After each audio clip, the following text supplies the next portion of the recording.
প্রকৃতির অপরূপ লীলাভূমি মৌলভীবাজারের মাধবপুর লেক দেশি বিদেশি পর্যটকের কাছে অত্যন্ত জনপ্রিয় একটি স্থান।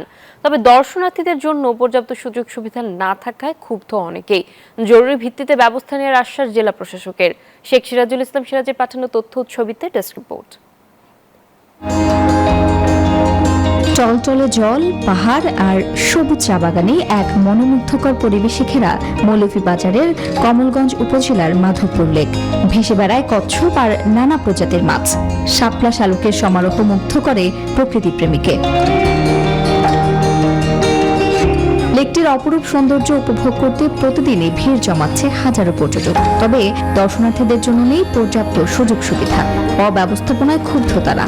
আমাদের এই টুরিস্ট স্পটগুলো আর একটু সেফ করলে আমাদের জন্য খুবই ভালো হয়। দেশের বাইরের পর্যটকদের এখানে আকৃষ্ট করতে পারতাম যদি প্রপার নিরাপত্তা দেয়া যেত। তেমন বসার জায়গা নাই বা একটু ফ্রেশ হওয়ার জায়গা নাই। ওঠার জন্য যদি একটু সিঁড়িগুলো করে দিত, যদি একটু ঠাকঠাক করে দিত, উঠতে সুবিধা হতো। পর্যটন এরিয়া হিসেবে যদি সরকার এগুলি পর্যাপ্ত পরিমাণে উন্নয়নের কাজ করতো, সরকারেরও কিন্তু ভালো আয় হতো। সব মশার বিরুদ্ধে সুরক্ষা দিতে এলো বসুন্ধরা এক্সট্রিম অ্যারোসল। মশার বিরুদ্ধে এক্সট্রিম সুরক্ষা। নিজ এলাকার সৌন্দর্য ধরে রাখতে লেকটির উন্নয়ন চান স্থানীয়রাও। পর্যটকের লাগে এক ধরনের সুবিধা কোনো কিছু নাই।